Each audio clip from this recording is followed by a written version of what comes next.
Vie associative et gestion du temps, c'est la thématique autour de laquelle les artisans de la commune de Savet, de Wesseogoudou et de Glazoué ont été mobilisés dans le cadre d'une formation initiée par le Fonds de développement de l'artisanat et organisée à leur intention par l'organisation non gouvernementale Un pas de solidarité. Tenue du 1er au 2 mars à Savet, le 3 à Wessé et les 5 et 6 mars à Glazoué, cette rencontre d'échange s'inscrit dans le cadre du programme du FDA qui vise la restructuration des fêtières pour un renforcement des membres.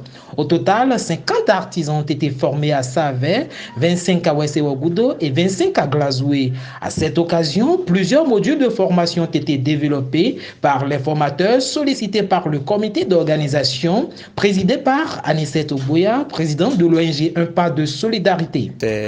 C'est une formation itinérante dans le cadre de la mise en place du Fonds de développement de l'artisanat qui a pour but de faire l'incubation des artisans en les formant sur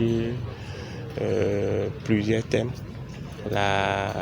l'entrepreneuriat et la gestion de leur établissement et la mise en place d'un établissement bien formalisé.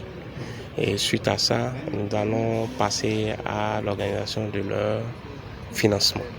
Alors le fonds aujourd'hui, dans le cadre du PAG du président Talon, il a souhaité professionnaliser les artisans afin de rendre plus visibles les produits qui sortent de leur atelier et qui vont permettre de les vendre dans la sous-région et voire sur le plan international. Après une écoute attentive des différentes communications, quelques participants s'en sortent aguerris. D'abord, je remercie beaucoup l'État pour la formation qu'on vient de le faire.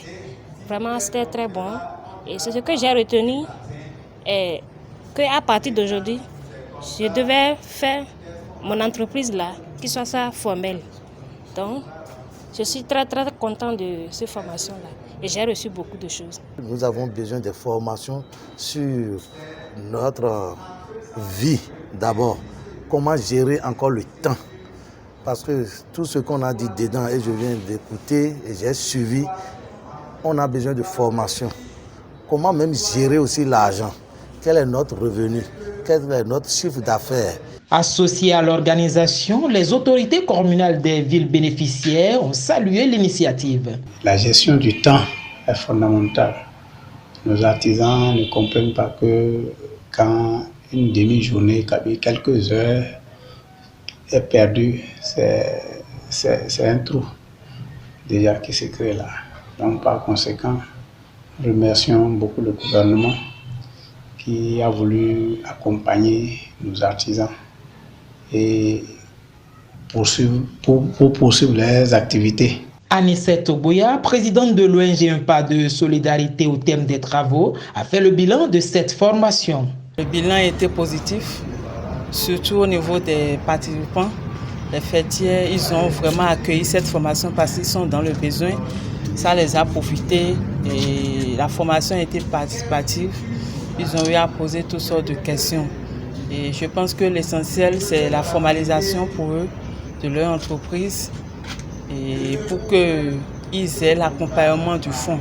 Sur les communes qu'on est passé de Savet jusqu'à Glazoué aujourd'hui, tous sont contents du thème retenu par la formation.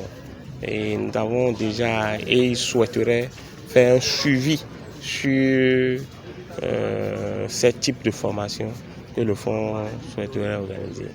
Et je pense qu'ils étaient contents sur ce qui a été initié par le fonds. Rappelons que cette formation est à la phase de démarrage du programme élaboré par le Fonds de développement de l'artisanat pour relancer l'artisanat en faisant de ce secteur une source potentielle de création de richesses et d'emplois.